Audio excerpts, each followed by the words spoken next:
first time I ever realized I was black was in the 8th grade. I remember watching 2 students fight in the hall of high school. I was confused why they were fighting, and I heard the people chanting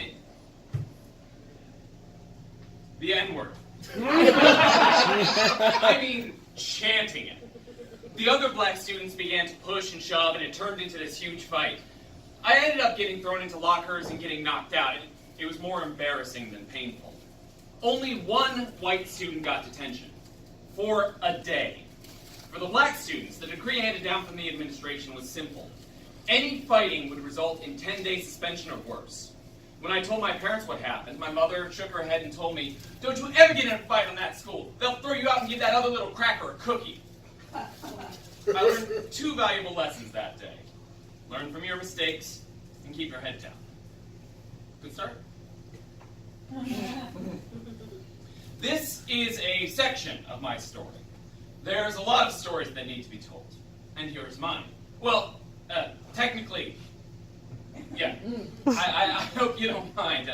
This way will make things much easier. Safer as well. Well, for me anyway. I mean, you get the idea. I went to a performing arts college because theater was the one thing that made me feel like I was a part of something, and for once my race and my awkwardness wouldn't be a factor. So, my 3rd day of class in college, I went up to do a monologue for an audition for a Shakespearean play called Love's Labour's Lost. I felt so strong and so powerful at the time. Turned out that all this time when I was thinking I had real emotion and commitment, no one could understand what the fuck I was saying. My dream of being an actor turned to complete shit in one critique. I never got over that one day when I was told I talked too fast. I've been trying to get over that for years. Seriously, years. It's not over yet either. As you can see, I still have anxiety about it. I also had a stutter. My mother told me I couldn't match all the words in my head to my mouth. So I read 4 different speech books, one by Edith Skinner called Speak with Distinction. I studied the IPA every single day. I hit my plosives with a hammer. I hit my vowels like crazy. I did everything I could to be a better actor and to be understood. And for all that hard work, I got Ferdinand Pillar, a major part in Václav Havel's play, The Memorandum. And I should note that Ferdinand Pillar is the colored mute in the play.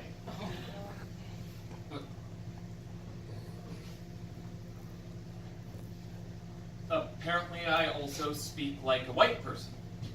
I've been told several times by several people, both black and white, that I never was able to fit in even with my own race, and because of that, it made me ashamed to speak in public.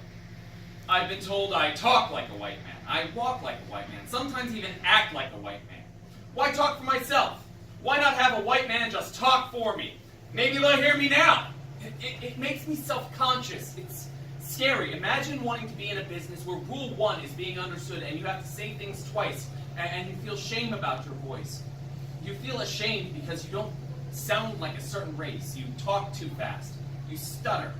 You can never say anything with confidence. You hate every single thing about your voice. And you can do nothing about it. You're supposed to be an actor. Vast ironies of life.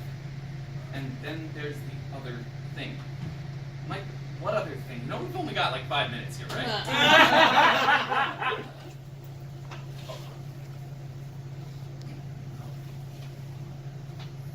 Some people hear me. Some even try to understand me, but they can't.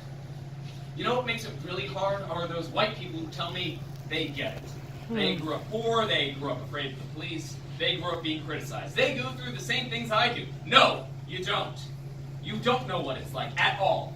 You're not black. You don't tense up passing a police station. You don't hold your breath in the subway. You don't cry watching the news. You don't get tired of every single protest and argument asking for some kind of reform met with anger and vitriol. Or maybe you do get tired. Maybe you're tired of hearing about the death of another black person. Maybe you're tired of hearing about a rapist getting away with it. Maybe you're tired of hearing a person with a trans identity just want to be themselves. Maybe you're tired of hearing about a person or even an entire family who fear being deported for no reason. Fine! Be tired. You're tired of it. Maybe some of us are living with it and living with it directly. So don't try to understand. Maybe help us. Maybe fight for us. And maybe shut up for once and listen. Maybe help us be able to speak out without consequences or judgment. What do I know? I'm just a dumb black guy who's still afraid to speak for himself. You know, Michael, the show's kind of funnier than this.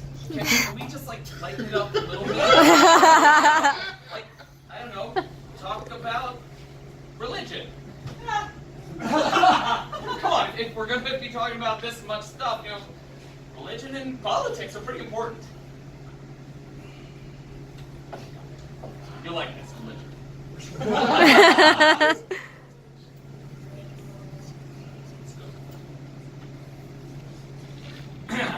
I'm agnostic. Oh, really? That's it? Okay,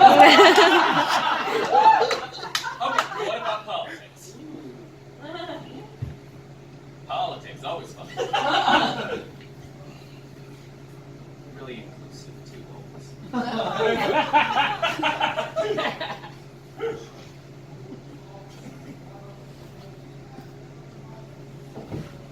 I'm black. Oh, come on!